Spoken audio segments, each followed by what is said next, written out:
Investor हमेशा सोचता है कि जो स्कीम आज बुरा कर रही है वो हमेशा बुरा करेगी, यानी खराब परफॉर्मेंस देगी, और जो स्कीम आज अच्छा परफॉर्म कर रही है वो हमेशा अच्छा करेगी। लेकिन होता बिल्कुल इसके उल्टा है। और इन्वेस्टर जो मोमेंटम के पीछे भागता है, परफॉर्मेंस के पीछे भागता है, उसकी बजाय हमारा बिहेवियर ऐसा माना जाता है कि मार्केट के कॉन्ट्रा रहना चाहिए। जी हाँ, नमस्कार, मैं विनोद फोगला आज आपके लिए लेकर के आया हूँ एक नया NFO Tata multi cap fund. इस फंड के बारे में बात करूं उससे पहले मैं आपको एक क्विक रिमाइंडर दे देता हूं कि अगर अभी तक आपने मेरे यूट्यूब चैनल को सब्सक्राइब नहीं किया है तो सब्सक्राइब कर लें, क्योंकि हर हफ्ते मैं आपके लिए लेकर के आता हूं 2 एजुकेशनल वीडियो। और इसके अलावा अगर कोई भी नई म्यूचुअल फंड या हेल्थ इंश्योरेंस, टर्म इंश्योरेंस की स्कीम आती है तो उस पर वीडियो आपकी फाइनेंशियल लाइफ को आसान बनाने के लिए।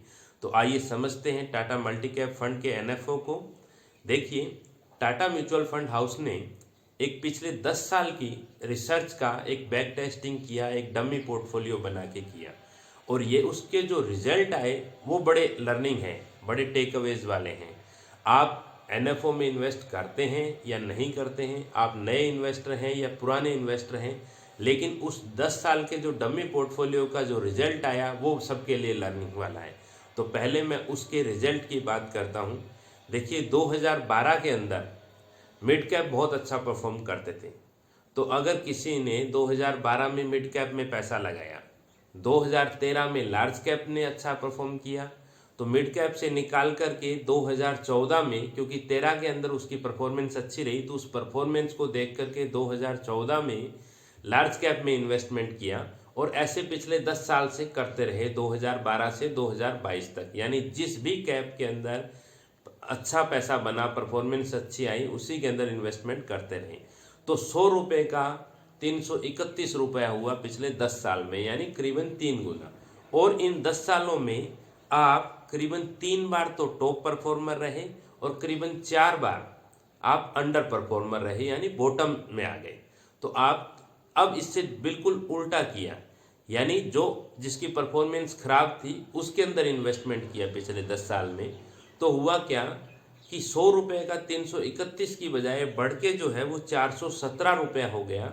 और पिछले 10 साल में जहां आप 3 बार टॉप परफॉर्मर थे वो बढ़ के 3 की बजाय 5 बार टॉप परफॉर्मर हो गए, और वर्स्ट परफॉर्मर जो 4 बार थे उसकी बजाय 3 बार हो गए, यानी उससे अच्छा परफॉर्म किया।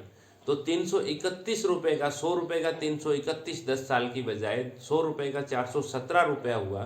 तो जो करीबन 80-85 रुपये का जो बिहेवियर गैप आया, उसको एक सिस्टम बना करके, एक मैकेनिज्म बना करके 40% लार्ज कैप में डाला, 35% मिड कैप में डाला और 25% स्मॉल कैप में डाला, और उसको ईयरली रीबैलेंस किया। ईयरली रीबैलेंस का मतलब ये हुआ कि अगर फर्ज कीजिए 40% आपने लार्ज कैप में डाला और लार्ज कैप ने बहुत अच्छी परफॉर्मेंस दी और वो बढ़ के 40% का 50% हो गया, 50% हो गया, तो उसको वापस 40 पे ले आए, 10% निकाल के जहां अंडर परफॉर्म था वहीं डाल दिया। तो उस 100 रुपये की वैल्यू 360 रुपये हो गई। अब इसमें आप समझिए कि जो जब जब अपनी अच्छी परफॉर्मेंस देख के इन्वेस्टमेंट किया, तो पिछले 10 सालों में 100 रुपये का हुआ 331 रुपया, जहाँ खराब देख करके परफॉर्मेंस किया वहाँ हुआ 100 रुपये का 417 रुपया, और जहाँ इन दोनों के बीच का रास्ता निकाल दिया, मिड पाथ निकाल दिया, एक स्टेबल पोर्टफोलियो दे दिया, वहाँ 100 रुपये का हुआ 360 रुपया।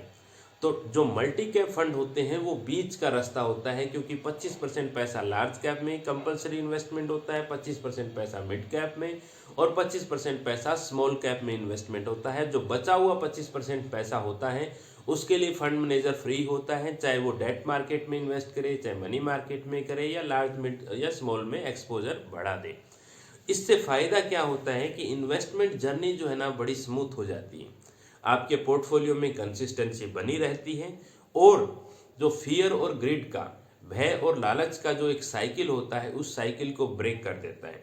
यह एनएफओ 16 जनवरी से 30 जनवरी के लिए सब्सक्रिप्शन के लिए ओपन है, और मिनिमम इन्वेस्टमेंट इसमें वन टाइम 5,000 रुपया और एसआईपी जो है 1000 की कर सकते हैं। Mister Tejas Gupta and mister Rahul इसके फंड मैनेजर हैं, और बहुत ही well known fund house Tata mutual fund है। अब बात करते हैं कि इस NFO में इन्वेस्टमेंट करना चाहिए या नहीं करना चाहिए।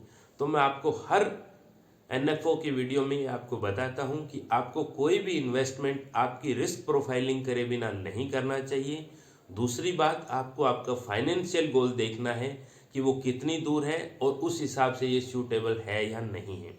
अगर आप अपनी रिस्क प्रोफाइलिंग प्रॉपर नहीं कर पा रहे हैं, फाइनेंशियल गोल आइडेंटिफाई नहीं कर पा रहे हैं, तो आप अपने डिस्ट्रीब्यूटर, म्यूचुअल फंड एडवाइजर से संपर्क करें।